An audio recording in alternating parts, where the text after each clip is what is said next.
Before oil decided empires, before currencies decided borders, before markets decided winners, power followed something older, quieter, and far more ruthless: water.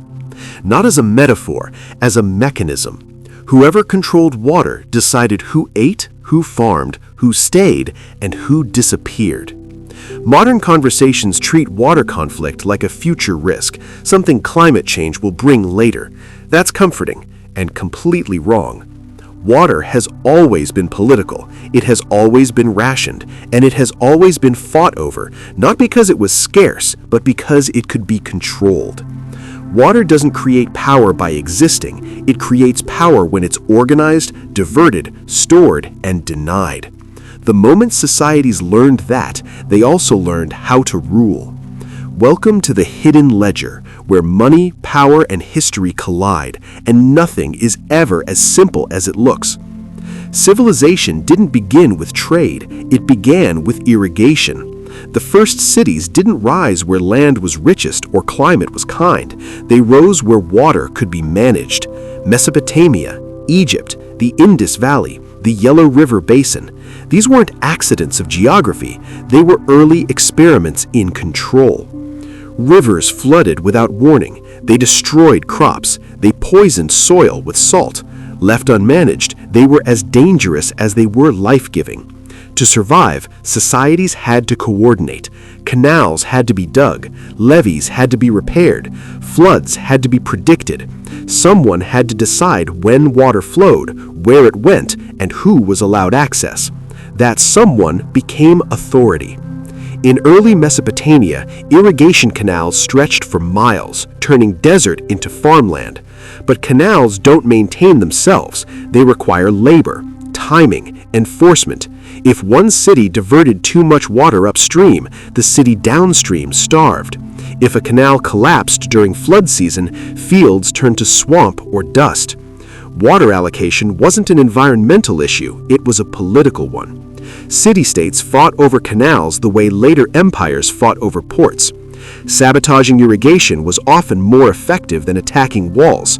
You didn't need to conquer a city, you just needed to dry it out. This logic was understood early and written into law. The Code of Hammurabi didn't just regulate crime or contracts, it regulated water. Negligence wasn't inefficient, it was criminal. That tells you everything you need to know. Water was already infrastructure, and infrastructure was already power. Egypt refined this system further. The Nile flooded predictably, but predictability didn't mean simplicity. Flood levels determined harvests, harvests determined taxation, taxation determined state capacity. Pharaohs didn't rule by myth alone, they ruled by controlling calendars, flood measurements, and grain storage. When the flood was good, legitimacy held. When it failed, authority cracked. This wasn't ideology, it was logistics. In China, massive canals and flood controls required centralized planning across generations. The bureaucracy that managed water became the backbone of empire. Officials weren't just administrators, they were flow managers. Control the river, control the people.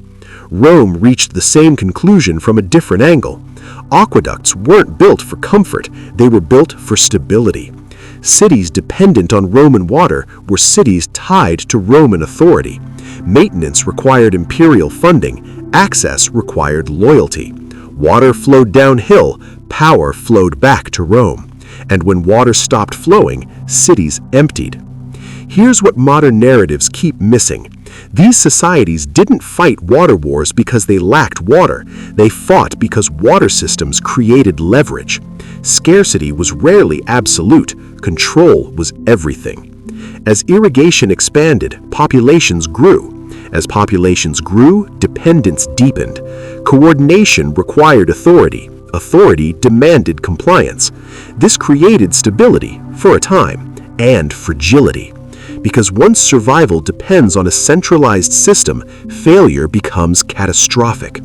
A silted canal, a broken dam, a political dispute over maintenance, that's when water stops being power and becomes collapse. In Mesopotamia, centuries of irrigation slowly poisoned the soil. Salts accumulated, yields declined. The system worked until it didn't. The Maya built reservoirs to survive drought. They supported large cities in fragile environments, but prolonged drought and rigid politics pushed the system past its limits. When water failed, legitimacy followed. Angkor engineered one of the most complex water systems in history, and that same complexity became its weakness. Maintenance failed, floods alternated with droughts, the city emptied quietly. That's the pattern. Water systems don't collapse loudly, they decay slowly, then suddenly.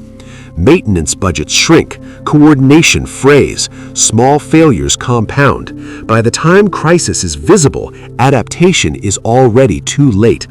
This isn't ancient history, it's a template. Because when a society centralizes control over water, it centralizes survival, decision-making, access, investment. That logic never disappeared, it scaled. Today, water moves through dams, treaties, pricing models, and cross-border infrastructure, but the rule hasn't changed. Whoever controls upstream controls downstream. Conflicts that look ideological are often hydraulic underneath. The Nile, the Indus, the Tigris and Euphrates, the Mekong. Build a dam upstream, and you don't just generate electricity, you rewrite leverage. The conflict doesn't start with scarcity, it starts with asymmetry. And this is where the analogy to money becomes unavoidable. Just as early states controlled water flows, modern states control capital flows, liquidity, credit, energy, data. Centralize the system, optimize efficiency, assume stability, then act surprised when disruption becomes political. Water pricing makes this visible. On paper, efficiency improves. In reality, fragility shifts to affordability and trust. When prices rise faster than incomes, access stratifies. When maintenance is delayed, failures compound. And when taps run dry, legitimacy collapses. The system didn't fail because water vanished. It failed because allocation broke trust. That's why modern water crises are usually by mismanagement, not absence. Reservoirs exist, pipes exist, engineers exist. What fails is coordination, incentives, long-term planning. The system worked until it didn't. When it breaks, the consequences cascade. Food prices rise, energy prices follow, inflation spreads quietly through the economy. People don't experience this as a technical failure, they experience it as instability. And history repeats the same mistake. Control is mistaken for permanence. Ancient rulers believed authority would keep canals flowing forever. Modern policymakers believe clever funding models will do the same. Both are half right and dangerously wrong. Because flows change, climate shifts, demand evolves, politics distort decisions. Systems built for yesterday's stability struggle with tomorrow's volatility. Water exposes this reality because it can't be abstracted. You can't print it. You can't hedge it away. When it stops flowing, reality doesn't negotiate. The real lesson isn't that scarcity causes conflict. It's that control creates dependence, and dependence creates vulnerability. The societies that lasted longest weren't the most efficient. They preserved slack, redundancy, humility. That's as true for water as it is for money. History doesn't reward systems that work perfectly. It rewards systems that fail gracefully. Because the next great conflict won't announce itself as a war. It will arrive as a budget cut, a treaty revision, a maintenance delay, something technical, something boring, until it isn't. If this shifted how you see power, subscribe. History keeps the ledger, and the hidden ledger shows you how to read it.